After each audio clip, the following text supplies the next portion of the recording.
I picked up my son, 8-year-old son. I picked him up from camp the other day, and he's just ecstatic. Same camp I went to 20 years ago. He's telling me how much fun he had, rafting, archery, and he's telling me about this bonfire and s'mores and ghost stories, about Hiccup Hannah.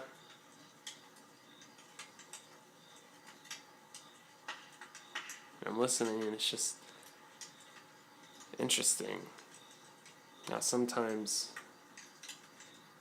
you think you forget a part of your life, and then it just creeps its way back in. Because I remember Hannah from camp. I remember her. She always had her head in the clouds, her face buried in a book.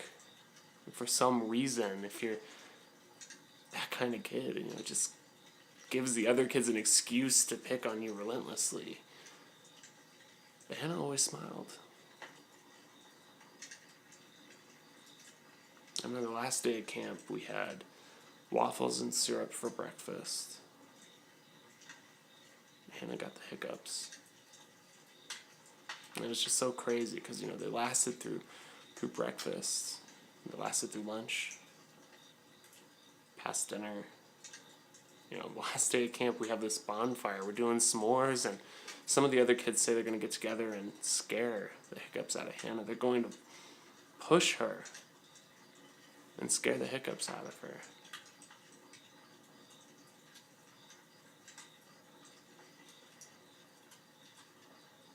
No one thought she was going to fall in the fire. The counselors did their best to get over to her as quickly as they could, but it was just a little too late. She eventually succumbed to her injuries, but she stopped hiccuping.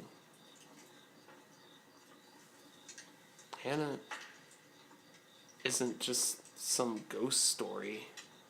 She's not an urban legend.